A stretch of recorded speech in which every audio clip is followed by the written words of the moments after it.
பாகிஸ்தானுடைய ஒரு 10,000 ட்ரூப்ஸை கொண்டு வந்து இப்போ சவுதி அரேபியால இறக்கிருக்கிறாங்க பாதுகாப்பு அப்படின்னு. ஒப்பந்தம் வந்து என்ன போட்டிருக்காங்க அப்படின்னா, சவுதியை யார் அடிச்சாலும் பாகிஸ்தானை அடிச்ச மாதிரி அது ஒரு கணக்காமா. இப்போ திடீர்னு மறுபடியும் ஒரு போர் ஆரம்பிக்குது, சவுதியை வந்து ஈரான் தாக்குது அப்படின்னா அப்போ பாகிஸ்தான் என்ன ஸ்டாண்ட் எடுக்கும்? அப்பதான் ஏன்னா பாகிஸ்தான் ஈரானோட நல்ல உறவு வச்சிருக்கு. ஆமா, அதுக்குதான் கேக்குறேன். ஈரானோட நல்ல உறவு வச்சிருக்கு, சவுதி அரேபியாவோட நல்ல உறவு வச்சிருக்கு. இப்போ அவன் பாடு திண்டாட்டம். ஈரான்காரன் வந்து என்ன செய்ய போறான்? பாகிஸ்தானுக்கு வேற வழியும் இல்லை, அவன் வறுமை கோட்டுக்கு கீழே போயிட்டு. ஆமா, ஏன்னா இவனையும் பகிச்சிக்கிறவும் முடியாது இல்லையா, பகிச்சிக்கிறவும் முடியாது இல்லையா, வேலை வாய்ப்பு கொடுக்குறான். அதனால நான் என்னுடைய கருத்து வந்து ஒரு வந்து ஓரளவுக்கு பாதுகாப்பு கொடுப்பாங்க, அவ்வளவுதான் செய்ய முடியுமே தவிர முழுமையாக ஒன்றும் பாகிஸ்தானால ஒன்றும் செய்ய முடியாது. ஏன்னா அவங்களே வெளியில இருந்தாலும் ஆயுதத்தை வாங்குறாங்க. ஆமா, அப்படிதான் அவங்க ஒன்றும் முழுமையா இவங்களை பாதுகாத்துற முடியாது.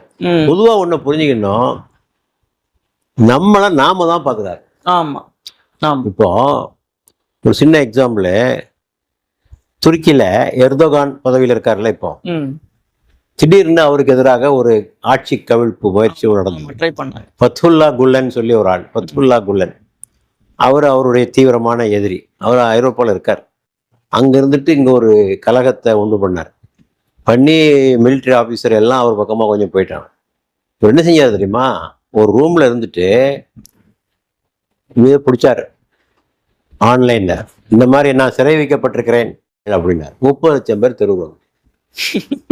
ஏன்னா அவருக்கு ஒரு பார்ட்டி இருக்கு. ஆமா, அவருக்கு ஒரு பார்ட்டி இருக்கு, மக்களோட மக்களா இருக்காரு, ஜனநாயக அமைப்பு இருக்கு, அதனால இது முடிஞ்சது. இப்ப ஜனநாயக அமைப்பு இல்லைன்னா மக்கள் தெருவுக்கு வந்துருக்க முடியுமா? முடியாது. மக்கள் காப்பாத்திட்டாங்க அவரை. ஆமா, மக்கள் அவரை காப்பாத்திட்டாங்க. 2 முறை முயற்சி பண்ணாங்கல்ல. ஆமா, ஈரானை இப்ப யார் காப்பாத்திட்டு? மக்கள் தான் காப்பாத்திட்டு. இவங்க எதிர்பார்த்தது ஒரு போரை தொடுத்தா மக்கள் ஆட்சிக்கு எதிராக திரும்புவார்கள், ஆட்சி கவிழ்ந்துரும் அப்படின்னு தான் இஸ்ரேல் அமெரிக்காவினுடைய கணக்கு. அது நடந்தது வேற. எந்த மக்கள் இவங்க அவங்களே அவருடைய தீவிர சப்போர்ட்டர்களாக மாறிவிட்டார். ஆக மக்கள் ஆட்சி மக்களை காப்பார், அரசாங்கத்தை காப்பார். இப்ப நம்ம நாட்டை பாகிஸ்தானே எடுத்துக்கணும். இப்போ பாகிஸ்தான் முழுக்க அமெரிக்காவை நம்பிதான் இருக்கு. பாகிஸ்தான் மிரட்டுது, பாகிஸ்தானை மிரட்டுது அமெரிக்கா. ஒருத்தன் சொன்னா, அமெரிக்கா ஒரு இராணுவ அதிகாரி, நான் சொல்றபடி நடக்கலைன்னா I will take back to the stone age, பழைய கடந்த பாகிஸ்தான சொன்னான். நான் ஒன்ன பழைய கடந்த காலத்துக்கு, கற்காலத்துக்கு ஒன்ன கொண்டு போவேன் அப்படின்னு சொன்னான். இந்தியாவுக்கு சொல்ல முடியுமா? வாய்ப்பு முடியாது, சொல்ல முடியாது. ஏன்னா ஜனநாயகம் தற்சார்புலையும் இருக்கு. ஜனநாயக நாடா இருக்கிறனால இந்தியாவை இப்படி மிரட்ட முடியாது. ஆமா, அங்க ஈஸியா மிரட்டிடலாம். ஏன்னா அங்க வந்து ஆட்சிகள் வந்து மேனிப்புலேட்டட், இல்ல பப்பட் ரெஜிம்ஸ், பொம்மை அரசுகள். இப்படி யாராவது அதிகாரத்தை கொடுப்பாங்களா? ராணுவ தளபதிக்கு போய் அதிகாரத்தை கொடுத்து வச்சிருக்காங்க. அதனால வந்து இதெல்லாம் வந்து பலவீனமான ஒரு அரசாங்கத்தினுடைய கால்கள் நிக்குது. ஒரு சேர் இருக்கு, அது எந்த சமயத்துல விழும், எப்படி விழுங்கிறது நமக்கு தெரியாது. உள்ள இருந்து கரையான் அரிச்ச மாதிரி அது அரிச்சுக்கிட்டே இருக்கும். ஒரு நாள் கொலாப்ஸ் ஆயிடும். இவங்க பாடம் படிக்கணும். இதுக்கு மேலேயும் நம்ம மக்களை இப்படி நசுக்கி வைக்கிறது சரியில்லை. மக்களுடைய ஆதரவு இருந்தால் நாம் எப்படியும் காப்பாற்றப்படுவோம் அப்படிங்கிற ஒரு முடிவுக்காக இன்றைக்கு அரபுக்கள் வந்திருந்தாங்கன்னா, அவங்க இதுலேருந்து கிடைச்ச ஒரு படிப்பனையாக எடுத்துக்கொண்டு மாறினா அது அவங்களுக்கு வெற்றி, அவங்களுக்கு கிடைக்கின்ற வெற்றி. நாங்கள் பழைய மாதிரி தான் இருப்போம், இதே சுகபோகம், இதே வாழ்க்கை என்று வாழ்ந்து கொண்டிருந்தால் தொடர்ந்து அடிமை. அப்படி இருக்க முடியுமா? ஏன்னா இப்போ கடுமையான பொருளாதார வந்து அவங்களுக்கு வந்து இப்போ காலியா இருக்குது, உள்ள வெளியே காட்டிக்கல இது வரைக்கும், ஆனா உள்ள ரொம்ப வீக்கா இருக்கிறாங்க அப்படிங்கிற மாதிரி செய்திகள் வருது. ஆமா, பணம் படிக்கணும் இல்லை உங்களுக்கு. உங்களுக்கு பாடம் படிச்சா தானே வந்து உங்களுக்கு மாற்றம் ஏற்படும். இப்போ எனக்கு காலையில நான் பார்த்த நியூஸ் என்னன்னா, முதல் முறையா UAE வந்து அமெரிக்கா கிட்ட கடன் வாங்கியிருக்கு, கடன் கேட்கறாங்க. அவங்களுடைய 60 வருஷ வரலாறுல இப்படி ஒரு நிகழ்வு இருந்ததே இல்லை. அவங்க தான் கொடுத்துருக்காங்க அமெரிக்காவுக்கு முதல் முறையா தான் அப்படின்னு கேட்ட மாதிரி எனக்கு செய்தி வந்திருக்கு. அதுல ஒண்ணு ஆச்சரியப்படுறது, ஏன்னா எல்லா இன்வெஸ்டரும் காலி பண்ணிட்டான். ஆமா, பேங்கர்ஸ் பூரா காலி பண்ணிட்டான். அவங்களோட மெயின் பிசினஸே ரியல் எஸ்டேட் தான். அதெல்லாம் நின்று போய் நிக்குது, எல்லாமே நின்று போய் நிக்குது. பெரிய ப்ரொடக்ஷன் மண்ணாங்கட்டி ஒன்றும் கிடையாது, ஒண்ணுமே இல்லையே, ஒன்றும் கிடையாது. இப்போ வந்து இதுக்கு நேர் மாத்தமா பாருங்க, இதே மாதிரி UAE மாதிரி ஒரு வளம் இல்லாத ஒரு நாடு தான் சிங்கப்பூர். ஆமா, அந்த ஆள் அந்த நாட்டை எப்படி கொண்டு போனா, ஒரு லிமிட்டெட் ஃப்ரீடமா கொடுத்தாரு அந்த ஆள். அவர் கட்சி ஆட்சி வச்சுக்கிட்டாரு, எதிர்கட்சிகளுக்கு ரொம்ப இடம் கொடுக்கல என்றாலும் இந்த கொடுமை அங்க கிடையாது. இந்த மாதிரியான ஒரு கொடுமை கிடையாது. சுதந்திரம் ஓரளவுக்கு கொடுத்தாரு அவர் அங்க. ஏன்னா அப்போ இந்த மாதிரியான ஆட்கள்லாம் வந்து மற்ற நாடுகள்ல இருந்து படிப்பினை பெற வேண்டும். நீ இப்படியே வச்சுட்டு எல்லாத்தையும் இம்போர்ட் பண்றது, குண்டூசியிலிருந்து கப்பல் வரைக்கும் அத்தனை இம்போர்ட்டு, எதுவுமே இங்க தயாரிப்பு கிடையாது. எல்லாம் புரூஜ் கலிஃபான்றான். என்னடா புரூஜ் கலிஃபா யாரா கட்டினா? நீனா கட்டின? நீ எல்லாம் அமெரிக்கா. அதுக்கு ஆர்கிடெக்ட் போட்டு கொடுத்தது இன்னும் ஒருத்தன், அவர் இட்டாலியனா இருப்பான் ஆர்கிடெக்ட். அங்க வர்ற டைல்ஸு அதெல்லாம் அது வேற எங்கேயும் தான் வரும். எல்லாமே வெளிநாட்டுக்காரன் செஞ்சு குடிச்சு உங்களுக்கு கட்டி முடிச்சு நீ என்ன விரும்பப்பட கேட்ட? தாஜ்மஹால் மாதிரியே கட்டினாத, உன் திறமையிலே கட்டின நீ? வாய்ப்பே இல்லையே. அதெல்லாம் வளராது. இவங்க கொஞ்சம் கொஞ்சமா இவங்க அழிஞ்சுக்கிட்டே தான் போவாங்க. ஆனா இதனால ஏற்படக்கூடிய விளைவுனா என்டையர் முஸ்லீம் உம்மா சஃபர்ஸ். இவங்க மட்டும் ஒரு துணிச்சலான ஆட்களா இருந்திருந்தால், ஒற்றுமையாக இருந்து 55 நாடுங்க. 55 நாடு வந்து முஸ்லீம் நாடா இருக்கும்போது இவங்க ஒழுங்கா இருந்திருந்தா யாரு இவங்களை மிரட்ட முடியும்? இவங்களுக்குள்ளே ஒரு கரன்சி வைக்கலாம். எப்படி யூரோப்பியன் யூனியனுக்கு அங்க வந்து இது வச்சிருக்கானோ, யூரோஸ் வச்சிருக்கானோ, அத மாதிரி அவங்களுக்குள்ள எப்படி ஒரு விசா முறைகள் கூட, ஒரு நாட்டுக்கு விசா எடுத்தா எங்கேயும் போய்க்கலாம். குட்டி குட்டி நாடா வச்சுக்கிட்டு அதுல தனித்தனியா பணத்தை வச்சு. ஆமா, இவங்களுக்கு இப்படி பண்ணானிக்கு இவங்க முன்னேற்றத்திற்கான அறிகுறி எதுவுமே. இவங்களுடைய முடிவு எப்படி இருக்குன்னு நீங்க, அதாவது வந்து எப்படி இருக்கணும்னு வேணா சொல்றேன், எப்படி இருக்குன்னு என்ன சொல்றதுல, எப்படி இருக்கணும்னு சொல்றேன் நான் கேட்கறது மன்னர்களை. என்ன எப்படி இது இப்போ வந்து இந்த அமெரிக்கன் யுத்தத்தில் இருக்க இந்த ஈரான் யுத்தம் பல படிப்பினைகளை உலகத்துக்கு வழங்கி. முதலாவது, அமெரிக்காங்கிற சூப்பர் பவருடைய இமேஜ் உடஞ்சாச்சு, முடிஞ்சாச்சு. அமெரிக்கா நினைச்சபடி உலகத்துல எங்கேயும் செய்யலாம். இவ்வளவு நாளா அப்படித்தான் செஞ்சுட்டு இருந்தாங்க. லிபியாவுக்கு போறது அவனை வீழ்த்துறது, சிரியாவுக்கு போறது அவனை வீழ்த்துறது, ஈராக்கு போறது அவனை வீழ்த்துறது, வெனிசுலாக்காரனை குண்டு கட்டிலோட தூக்கிட்டு வர்றது. ஏன்னா நினைச்சதெல்லாம் கியூபாவை போட்டு அணியப்படும். இனிமே அந்த காலம் ஒரு முடிவுக்கு வரும். அது ஈரானின்னு அவனை உணர்த்திட்டான். அது ஒண்ணு. அடுத்தது, இந்த அமெரிக்கா மற்றும் ஐரோப்பிய நாடுகள் ஒன்றாக சேர்ந்து கொண்டு உலகத்தை மிரட்டுகிற காலமும் ஒரு முடிவுக்கு வரப்போது. ஏன்னா அவங்களுக்குள்ளேயே பிரச்சனை ஆயிடுச்சு. அவங்களுக்குள்ளேயே பிரச்சனை ஆகி அது ஒரு மாற்றத்தை ஏற்படக்கூடிய காலம். மூணாவது, டாலருடைய வீழ்ச்சி. ஏன்னா இப்போ எல்லாம் ஈரான்லாம் வந்து யுவானில் கூட, ரூபிள்ஸில் கூட, அதில் கூட, இதில் கூடன்னு ஆரம்பிச்சிட்டாங்க. இந்த நிலை தொடர்ந்தால் வந்து இப்போ பிரிக்ஸ் கூட அப்படி செய்ய போகிறாங்க. அவங்களுக்குன்னு ஒரு இந்த கிரிப்டோ கரன்சியில் டிரான்ஸ்ஃபர் பண்ணிக்கலான்ற ஒரு முறையெல்லாம். அப்போ அந்த டாலருடைய கிரிப்பு குறைஞ்சாலே அமெரிக்கா கீழே விழுந்தும். அவங்கள தாங்கி பிடிக்கிறதே அந்த டாலர். ஆமாம், அதெல்லாம் வந்து இப்போது ஏற்படக்கூடிய மாற்றங்களா. அதான் எல்லாரும் சொன்னாங்க, இந்த போரில் ஈரான் வெற்றி பெற்றதா அமெரிக்கா வெற்றி பெற்றதா என்பது ரெண்டாவது. முதலாவது, உலகத்தினுடைய போக்கில் ஒரு பெரிய மாற்றம் ஏற்படும். அதுதான் பெரிய மாற்றம், பெரிய ஒரு மாற்றம். ஏன்னா யூனிபோலார் வேர்ல்டு நாங்கள் தான் எல்லாம்னு சொல்லியிருந்தது, இப்போ அது உடைஞ்சு மல்டிபோலார் வேர்ல்டாக வருது. எல்லாத்துக்கும் பவர் வரக்கூடிய ஒரு காலம் உருவாயிட்டு இருக்கு. அது காலம் உருவான உலகத்துக்கு பெரிய நல்லதாச்சே. முன்னாலேயாவது 2 பைப்போலார் வேர்ல்டு 2 இருந்தது. ரஷ்யா ஒரு பக்கம், அமெரிக்கா ஒரு பக்கம், பைப்போலார் வேர்ல்டு இருந்துச்சு. இப்போ யூனிபோலார் தான், இவன் மட்டும்தான் எல்லாம். அப்படி ஒரு காலகட்டத்தில் இந்த யுத்தத்தின் மூலமாக அந்த எண்ணம் உடைகிறது. இனிமேலும் இது வந்து நம்ம செய்ய முடியாது அப்படிங்கிற ஒரு நிலைமை உருவா. இதெல்லாம் வந்து போரின் மூலமாக கிடைச்ச மாற்றங்கள் வந்து இந்த மாதிரியான நிலைமையெல்லாம் உருவாயிட்டு இருக்கு. அமெரிக்கா நினைச்சதெல்லாம் செய்ய முடியாது. என்ன சொன்னா, நான் போய் யுரேனியத்தை எடுத்துட்டு வந்துடும், எடுத்தானா? எல்லாம் அங்கே உள்ள எல்லாத்தையும் அழிப்பேன்னு அழிச்சிட்டானா? ஆட்சி மாற்றம் கொண்டு வந்துட்டானா? ஒழுது நடக்கல இல்லையா? ஆகவே உலகத்தினுடைய இந்த போக்குல ஒரு மாற்றம். அதுதான் இந்த யுத்தத்தின் மூலமாக உலக மக்களுக்கு கிடைச்ச நன்மை. அதுதான். அமெரிக்கா, ஈரான் பல விஷயங்கள் இழந்திருக்கலாம், அவங்களுக்கு நிறைய பாதிப்புகள், இழப்புகள்லாம் இருக்கு. இன்ஸ்பைட் ஆஃப் தட், இதுக்கு மத்தியிலும் இந்த மாற்றங்கள் வந்திருக்கு பாருங்க. இது உலகத்துக்கு நல்லது, உலகத்துக்கு நல்லது. சரி, கடைசியா இந்த காசாவுக்குள்ள மக்கள் இன்னமும் பட்டினியா தான் இருந்துகிட்டு இருக்கிறாங்க. தினம் குண்டு வீசப்படுது, அதுவும் அந்த முகாம்கள்லயே தான் வீசப்படுது. கொடூரமான ஒரு இன அழிப்பு உள்ள நடந்துகிட்டு இருக்கு அப்படின்னு எல்லாரும் சொல்லிட்டு இருக்கிறாங்க. அங்க இருக்கக்கூடிய தேசிய பாதுகாப்பு அமைச்சர் பென் கிரீவ் அவர் வந்து சொல்றாரு, காசா மக்கள் வந்து பட்டினியோட சாகிறத வந்து நாங்க விரும்புறோம் அப்படின்னு வெளிப்படையா சொல்றாரு.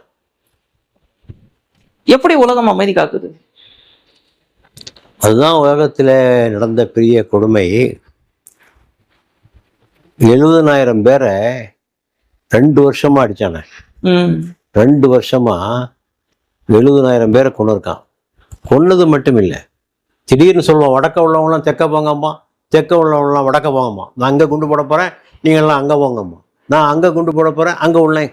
என்னையா உங்களால் ஒரு நாள் கூட இந்த ரூம்ல இருந்துட்டு அந்த ரூம்ல இருக்க முடியாது. ஆமா, இந்த ரூம்ல இருந்து ஒரு நாளைக்கு மட்டும் அந்த ரூம்ல இருங்கன்னு சொன்னாலே அவ்வளவு சாமானும் தூக்கிட்டு போகணும். ஆமா, அந்த பகுதியை காலி பண்ணிட்டு அங்க போறான்றான். உலகம் பூரா அது நடக்குது, யாரும் கேட்கலையே. அதாவது இப்போ விடுங்க, இந்த 75 வருஷமா என்ன கேட்டாங்க? நீங்க இந்த ஒரு சம்பவத்தை சொல்றீங்க.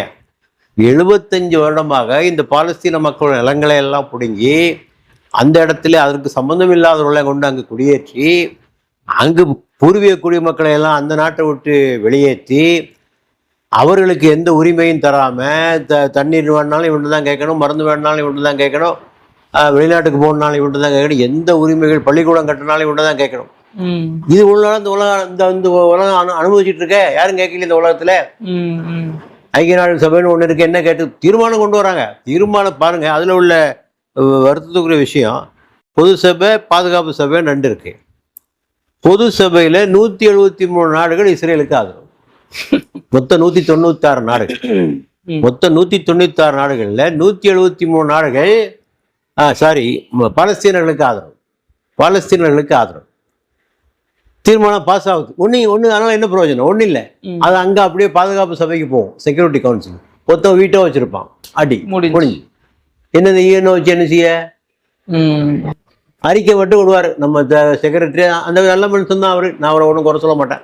ஐக்கிய நாடுகள் சபையோட செக்ரட்டரி ஆண்டனி கட்ரஸ் இருக்காரு. வந்து இனப்படுகொலை நடக்குது, அது நடக்குது, யார் அதை காதில் போட்டுக்கிறா? அதாவது உலகத்தினுடைய மனச்சாட்சி செத்து விட்டதுன்னு சொல்லணும். சுட்டு கொல்றது, குண்டு போட்டு கொல்றது கூட வேற, அது ஒரு செகண்ட்ல முடிஞ்சிடும். ஆனா பட்டினி போட்டு கொல்றது, ஆமா, எங்க உலகம் கொதிச்சிருக்கணும் இல்லைங்க. ஆமா, உலகம் ஏதாவது ஐரோப்பியர்கள் மனசுல என்ன இருக்குன்னா, வந்து யூதர்களுக்கு அவங்க கடுமையான ஒரு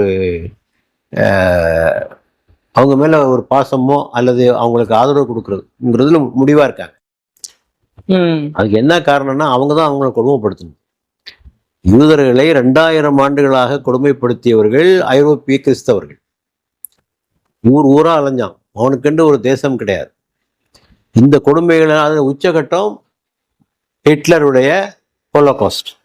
60 லட்சம் யூதர்கள் கொல்லப்பட்டதா சொல்றாங்க. அப்புறம் அவங்களுக்கு ஒரு மன உறுத்தல், நாம தான் இவ்வளோ அநியாயம் பண்ணியிருக்கோம், இவங்களுக்கு ஏதாவது செய்யணும் அப்படின்னு சொல்லி இஸ்ரேலுங்கிற ஒரு நாட்டை அவங்களுக்கு உருவாக்கி கையில கொடுத்தாங்க. அதிலிருந்து அவங்க யூதர்கள் என்ன செஞ்சாலும் கண்டுக்கிறாங்க. இதுதான் அவங்க பாலிசி. யூதர்களுடைய தவறு மக்களுக்கு போய் சேரக்கூடாது உறுதியா இருக்காங்க. அமெரிக்கால உள்ள பிரபலமான பத்திரிகைகள் வாஷிங்டன் போஸ்ட் மற்ற நியூயார்க் டைம்ஸ் எல்லாம் யூதர்களுடைய பத்திரிகைகள் தான். இஸ்ரேல் செய்கிற கொடுமையை பற்றி ஒரு வரி கூட வராது. ஒரு அமெரிக்க பெண்மணி இஸ்ரேலுக்கு பாலஸ்தீனத்துக்கு போய் அதெல்லாம் சுற்றி பார்த்து அங்கே நடக்கிற கொடுமைகளை எல்லாம் திரட்டி ஒரு புக்காக போட்டான். இந்த புக்கு என்கிட்ட இருக்கு. எடுத்துட்டு போய் நியூயார்க் டைம்ஸில் கொண்டு கொடுத்து இதை நீங்கள் வெளியிடுங்க அப்படின்னு சொல்கிறான். அங்கே இருந்த ஒரு பெண்மணி அந்த பொறுப்பை நான் எடுத்துக்கிறேன், வெளியிடுறேன் அப்படின்னு சொல்லி பொறுப்பை எடுத்துக்கிட்டு 1 மாதம் கழித்து வாங்கன்னு. 1 மாதம் கழித்து அந்த ஆஃபீஸுக்கு போகிறான் இந்த எழுத்தாளர். அந்த அம்மா இல்லை, யார் இவங்கள்ட்ட புக்கை வாங்கினாங்களோ அவங்க அங்கே இல்லை, ஃபயர்டு. நீ எப்படி இஸ்ரேல் மக்களை குறை சொல்லக்கூடிய ஒரு புஸ்தகத்தை வெளியிடுவதற்கு நீ எப்படி சம்மதிக்கலாம்? இப்படியெல்லாம் உண்டு. ஆமா, விழுந்து கட்டி கொண்டு இஸ்ரேலை தாக்கக்கூடிய, இஸ்ரேலை பாதிக்கக்கூடிய எந்த செய்தியும் வரக்கூடாது. இப்ப இவ்வளவு நடந்தது காரணம் சமூக வலைதளம். இன்னைக்கு அமெரிக்க மக்கள் தெருவுக்கு வந்தாங்களே, லட்சக்கணக்கான மக்கள் தெருவுக்கு வந்தாங்களே, அது மெயின் ஸ்ட்ரீம் மீடியா மூலமாக நடந்ததல்ல. அது சமூக வலைதளங்கள் மூலமாக மக்களுக்கு செய்தி சேர்ந்ததுனால இந்த அமெரிக்க மக்கள் கொதித்து எழுந்து தெருவுக்கு வந்தார்கள். ஆக முழுக்க முழுக்க இஸ்ரேலை வரிந்து கட்டி கொண்டு ஆதரிக்கிறார்கள். ஏன்னா வரிந்து கட்டி கொண்டு அதுக்கு அவங்க என்ன செஞ்சாலும் ஒன்றும் தப்பு கிடையாது. அவங்க ரொம்ப கொடுமைப்படுத்தப்பட்டிருக்காங்க ஒரு காலத்துல, அதனால இப்போ அவங்க என்ன வேணாலும் செய்யலாம் அப்படிங்கிற ஒரு. அப்புறமாக சில கிறிஸ்தவ குழுக்கள் இருக்கு, எவாஞ்சலிக்கல் குரூப்ஸ்ன்னு சில கிறிஸ்தவ பிரச்சார குழுக்கள் இருக்கு. அவங்கெல்லாம் என்ன அவங்கெல்லாம் இஸ்ரேலுக்கு ஆதரவானவங்க. அமெரிக்காவில் ஒரு கணிசமான மக்கள் அந்த எவாஞ்சலிக்கல் குரூப்பை பின்பற்ற, ட்ரம்ப் உட்பட அந்த குரூப்பை பின்பற்றுவாங்க. அவன் சொல்றான், நம்ம பைபிளில் சொல்லியிருக்கு, it is a promised land, வாக்களிக்கப்பட்ட பூமி, யூதர்களுக்கு வாக்களிக்கப்பட்டது, அது அவங்களுக்கு சொந்தம், அவங்க அங்கே தான் போவாங்க, எத்தனை பேர் செத்தாலும் பரவாயில்ல. அவங்களுடைய கொள்கை என்னன்னா, இயேசு திரும்பி வரணும், செகண்ட் கம்மிங். இயேசு திரும்பி வரணும்னு சொன்னா பாலஸ்தீனத்துல யூதர்கள் திருப்பி இருக்கணும். யூதர்கள் இருக்கும்போது தான் இயேசு திரும்பி வருவார். அதனால யூதர்களை கொண்டு கொடியாது. ஸ்கிரிப்டை இவங்களே முடிவு பண்ணிட்டாங்க. அதுல பைபிளை காட்டுறாங்க, ஆதாரம் காட்டுறாங்க. ஏன்னா காட்டி ஏதுல கொண்டு, ஆனா அதுல ஒரு சின்ன ஒரு பொடி இருக்குன்னு சொல்லி யூதர்கள் சொல்றாங்க. ஒரு யூதர் ரப்பாய் சொல்றாரு, ஏன் தெரியுமா நம்மளும் அங்க வர சொல்றான், நம்ம வந்த உடனே அங்க போன உடனே இயேசு வந்துருவாரு, இயேசு நம்மளையெல்லாம் அழிச்சிருவாரு. இது தெரியாம இவன் பேசிட்டு இருக்காங்க. ஏன்னா அதனால இந்த மாதிரியான மௌட்டிகமான சிந்தனைகள் அந்த மக்கள்கிட்ட உருவாக்கிட்டாங்க. they are the chosen people, இறைவனால் தேர்ந்தெடுக்கப்பட்ட, they are free to do anything, அவங்க என்ன செய்யலாம். யூதர்கள் நம்புறாங்க. யூதர்கள் பேட்டிகளை காட்டுறான் பத்திரிகையில், இந்த மாதிரி குழந்தைகள்லாம் கொல்லப்படுறாங்க. நல்லதுதானே, கொல்ல வேண்டியதான். நாளைக்கு இந்த குழந்தை தானே எங்களுக்கு எதிரியா வளரப்போகுது. அது வெளிப்படையா தான் சொல்றாங்க. வெளிப்படையா சொல்றோம். நாங்க ஒரு காலத்துல துன்பங்கள்லாம் அனுபவிச்சிருக்கோம். 3 காரணம் சொல்றான். அவனோட அநியாயத்தை நியாயப்படுத்தும் 3 காரணம். ஒண்ணு, இஸ்ரேல் எங்களுக்கு வாக்களிக்கப்பட்ட பூமி, ப்ராமிஸ்ட் லேண்ட், இது ஒரு கருத்து. 2வது கருத்து, we are the chosen people, அதனால் நாங்க எதுவும் செய்யலாம், கடவுள் எங்களை தனி. குரான்ல இருக்காது. சிலர் சொல்வார்கள், நாங்கள் இறைவனால் தேர்ந்தெடுக்கப்பட்டவர்கள், நரக நெருப்பு கொஞ்ச நாள் தான் எங்களை தீண்டும், அது கூட எங்களை தீண்டாது. குரான்ல இருக்கு. யூதர்கள் சொன்னதை பதிவு செய்த குரான். அதாவது யூதர்கள் சொன்னதா குரான் பதிவு பண்ணுது. என்ன 2. 3வது, விக்டிம்ஹுட் மென்டாலிட்டி. நாங்கள் ஒரு காலத்தில் துன்பங்கள்லாம் அனுபவிச்சிருக்கோம். உலகம் பூரா நாங்க விரட்டி அடிக்கப்பட்டிருக்கோம். இப்ப எங்களுக்கு இந்த நாடு கிடைச்சு, இப்ப நாங்க செய்யறதுல என்ன தப்பு இருக்கு? இந்த 3 காரணங்களை சொல்லிச்சிருக்காங்க. யூதர்கள் மனதில் இந்த 3 காரணம் அவங்க மனசுல ஆழமா இருக்கு. ஆனா 3ல 1 கூட நியாயமானது. எப்படி நியாயமா இருக்க முடியும்? இப்போ உதாரணத்துக்கு எடுத்துங்க, பைபிள்ல சொல்லியிருக்கின்றான், நான் சொல்றேன் குரான்ல இப்படி சொல்லியிருக்கின்றேன், அவன் சொல்றான் பகவத்கீதையில அப்படி சொல்லி இருக்கின்றான். வச்சுக்கிறோம் ஒவ்வொருத்தரும். இவன் கம்பராமாயணத்துல இப்படி கொடுத்துருவியா? திடீர்னு தமிழ்நாட்டுக்கு இல்ல, ஒரு தமிழ்நாட்டுக்கு திடீர்னு ஒரு குரூப் படையெடுத்து இங்க மொரீஷியஸ்ல இருந்தோ எங்க இருந்தாது தமிழர், நாங்கள்லாம் ஒரு காலத்துல இங்கதான் வாழ்ந்தோம், இடத்த காலி பண்ணு, இது எங்க பூமி, புரியுதா? ஸ்ரீலங்கால இருந்து வந்தாலே முடிஞ்சு. ஆமா, அதுவும் தப்பு. சோசன் பீப்புள் என்ன, கடவுள் எல்லாத்துக்கும் சமமானவர்னு சோசன் பீப்புள் எங்கேருந்தே வந்தது? கடவுள் எல்லாத்துக்குமானவர்னு சொன்னா ஒரு குறிப்பிட்ட எண்ணத்தை கடவுள் ஆதரிக்கிறாருன்னா அது கடவுள் அவரு.